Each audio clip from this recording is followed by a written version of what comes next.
Hello everyone and welcome back to my channel. If you don't know me, my name is Sarah, and in today's video I just want to talk about what's in my crochet toolkit. Nobody asked for this video. I'm not really sure where I got the idea from, but I just figured this could be kind of fun to talk about the tools I have in here, plus where I get them from and what I use them for. That's what we're gonna do. So the first thing is the actual case.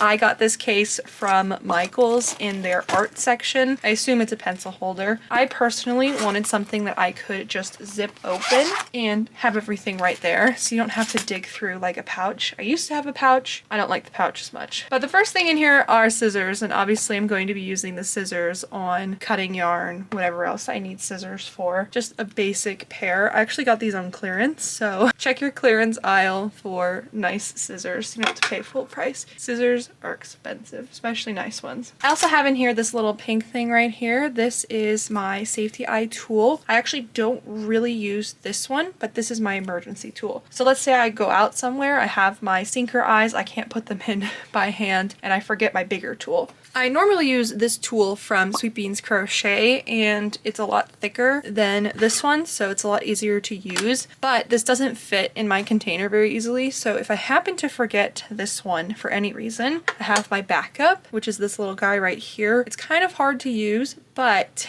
it's better than using your hands. Next in my toolkit, I obviously have crochet hooks. So I have a wide selection of hooks in my crochet toolkit because you never know what hook you might end up needing. And I personally do not like to keep track of what tools to bring with me when I go places or wherever I go with my toolkit. So I have a wide range of crochet hooks. I have them from, I believe, 1.5 all the way up to 6mm. These hooks I get from Hobby Lobby, and they are very inexpensive for crochet hooks, hence why I have a bunch. Since they're inexpensive, when the inevitable happens and they fall apart, I can just go buy a new one, and it's not that big of an issue to buy a new one. Plus, on top of that, the hook shape is perfect for me. There are different kinds of hook shapes, I believe inline, and I'm not sure what the other one is, so I'll put those on the screen, but this one is the one that I enjoy using because it is very smooth. There's not like a deep cut into the actual hook part. I personally prefer these. I know other people prefer the other kind, but just go with what you want. In this case, I prefer these guys because the hook shape is correct, plus they're inexpensive, and I can buy new ones when I need to. I mainly use my 5mm hook and my 3mm hook, but I do use the other sizes as well. That's why I have a bunch in my toolkit. Next, I have a bunch of smaller things. So I have these plastic needles here. These guys I do not actually use for sewing, despite the fact that I have a ton in here. I actually use all of these needles for pinning things into place. There's a couple of reasons why I do this, mainly because I use larger yarn sizes normally, so size 6 yarn is my usual go-to yarn, and obviously pins do not work on that yarn type. On top of that, pins are super sharp, so these guys aren't gonna stab you if they poke out of the plushie. They're not gonna hurt. So I have a whole bunch of these guys with big eyes so that I can pin things into place using them. I got the blue ones when Joann's was closing, so I don't know if you can find the blue ones anymore, but I got the pink ones from Hobby Lobby. But these are just some really basic needles that you can find in lots of places. I think even Walmart sells them too, so, or you can find something similar. But I recommend if you pin things into place, use big, thick plastic needles because they're not going to hurt you like regular pins are, and you're a lot less likely to lose them in the plushie. Now my other plastic needles, of course I just dropped one. These are the ones that I sew with. These have a square tip here so that I can tuck yarn into a plushie, tuck the ends into a plushie. It hooks it correctly so that it goes right in. If I were to poke an end in with this needle here, it would just kind of slip off of it because it's round, but with the square edge you can just tuck things in. Plus it has a little hook or bend, I think that makes more sense, at the end. Both of these do, and that makes them a lot easier to sew with because you're not jamming your fingers in, especially in tight spaces. So highly recommend some big thick plastic needles. I use this when sewing size 6 yarn because in my experience at least, plastic needles tend to not tear up the yarn nearly as much as metal needles. I got these blue ones from, I believe I got them from Hobby Lobby. I've actually seen them at Walmart too. I've seen them at a lot of places. Just, you'll have to look for them. I find that they're out of stock a lot of the times, at least for me. And then these pink ones I got from Amazon. They took way too long to get here, but they are just as nice as the blue ones. So you can find them online too. Next I have metal needles, and I have these nice long metal needles. Usually I use this for sewing with size 4 yarns or smaller yarns. They are super long. These are,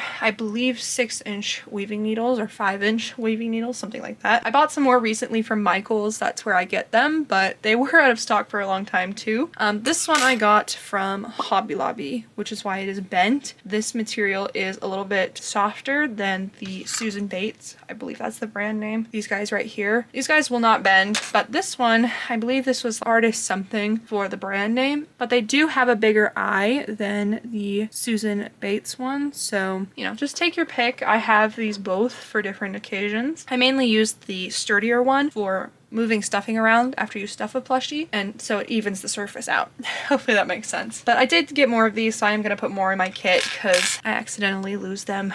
I also have stitch markers in here. I would normally have more, but my sister kidnapped some of them because she started knitting recently. I do not use stitch markers normally when I crochet, but I do keep these on hand for if I'm working with yarn you can't see the stitches, like fluffy yarn, certain yarn colors even. Plus, I also use this for surface crochet. You can use stitch markers to mark where you need to surface crochet instead of trying to eyeball it, tearing it out, eyeballing it, you know. So this just makes life a little bit easier. The final thing in my crochet kit are metal needles. I actually have a lot in here. I don't need this many in here, we'll be honest, but I do have a couple different kinds in here that I like to use. This one is my smallest one, and it has a bend at the end. This one is my personal favorite. I use it for skinny Chanel more than anything, so the size 4 yarn, and it is perfect for that. Obviously it's still really small, so it can kind of hurt your hand, but this is for like if I'm sewing something with a small end instead of a long end,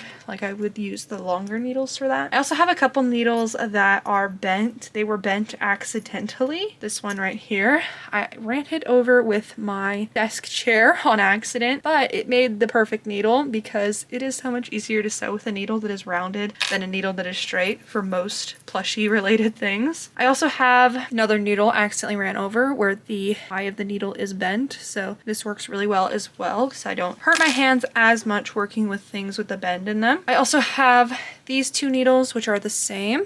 They have a pointier tip at the end though, which I find if it shrinks down enough, it's a little bit easier to use than something such as this, where the end of the needle is still quite thick. I keep this in case I need it, but for the most part I don't use that needle. I also have this one, which has a tiny bend at the end. This one thins out a little bit better though, so it's a little bit easier to use. And then the very last needle I have in my kit is this one, which is super sharp, painfully sharp. I recommend if you have a toolkit to try and avoid anything super sharp in your toolkit, because when you're searching through it and looking for something, you can stab yourself. I took out all my super sharp needles. I mean, if you work with a project that needs a super sharp needle, then you can find something to cover it with maybe, or like even a smaller pouch to put in your pouch so that you don't get stabbed. That is everything in my crochet toolkit. If you have any other tools in your toolkit, things that I didn't list, I'd love to hear about it. I'm always on the lookout for new ideas. I think I'm pretty well prepared though with the amount of tools that I have in here, but these are just all my essential tools. I hope it was helpful to someone somewhere, but that is all I have for you. That was it in my toolkit.